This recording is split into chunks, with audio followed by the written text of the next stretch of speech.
interviewed just a little while ago Bernie Sanders' campaign manager, Jeff Weaver, who had some rather tough words for the Nevada State Democratic Party. Listen to what he told me.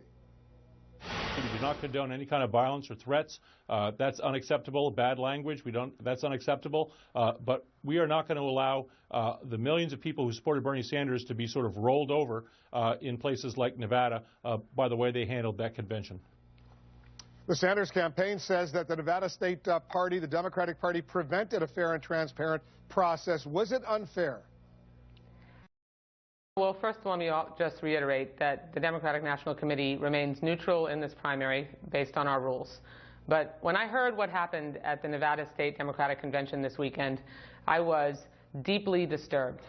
Regardless of any campaign or candidate's frustration over process, there should never be a but when it comes to condemning violence and intimidation. Violence and intimidation are never acceptable under any circumstances, and what happened at that convention was unacceptable.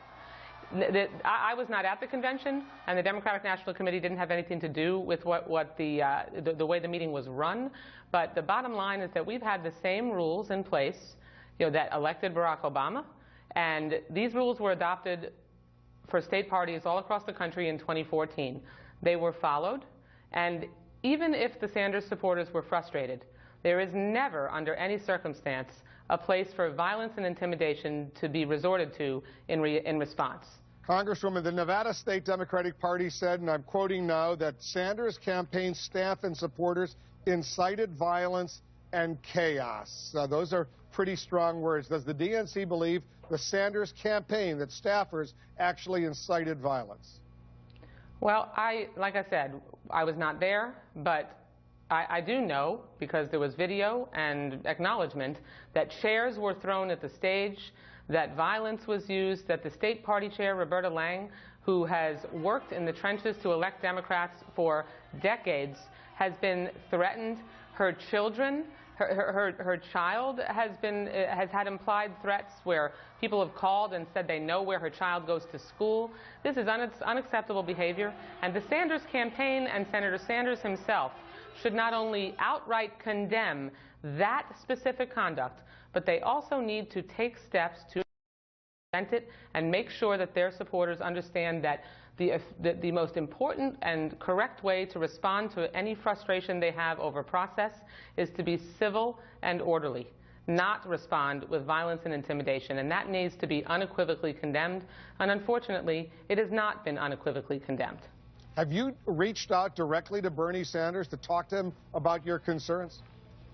I have not. We have communicated through our senior staff, and I sent a statement, and Senator Reid and others have spoken directly with Senator Sanders. I think it should be pretty clear to anybody that violence and intimidation is never acceptable under any circumstances, and it should be condemned.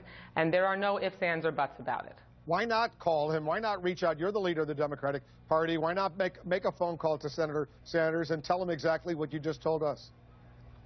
After I heard that Senator Reid that Leader Reid had had a conversation with Senator Sanders, and he publicly announced that he felt that Senator Sanders was going to respond appropriately and issue a statement, I was comfortable that one conversation was enough. Unfortunately, the senator's response was anything but acceptable. It certainly did not condemn his supporters for acting violently or engaging in intimidation tactics, and instead added more fuel to the fire. Like I said, you can be frustrated with the process, but in the United States of America, and especially in the Democratic Party, it is never appropriate to act in any way other than civilly and in an orderly fashion, and address process concerns in a civil way. It is never okay for violence and intimidation to be the response to that frustration. That's what happens with the Trump campaign.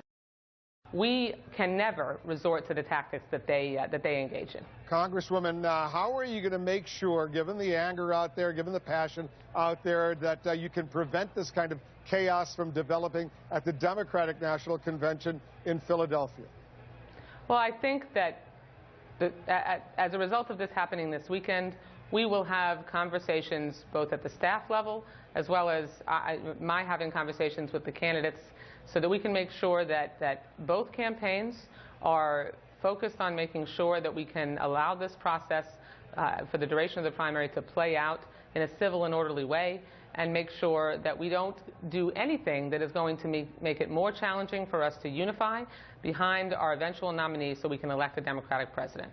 But it is incumbent upon all Democratic leaders to make sure that they lead, that they speak out against violence and intimidation, that those tactics be condemned, and that instructions be given and plans made to communicate with supporters who may not always be familiar with the way the democratic process works.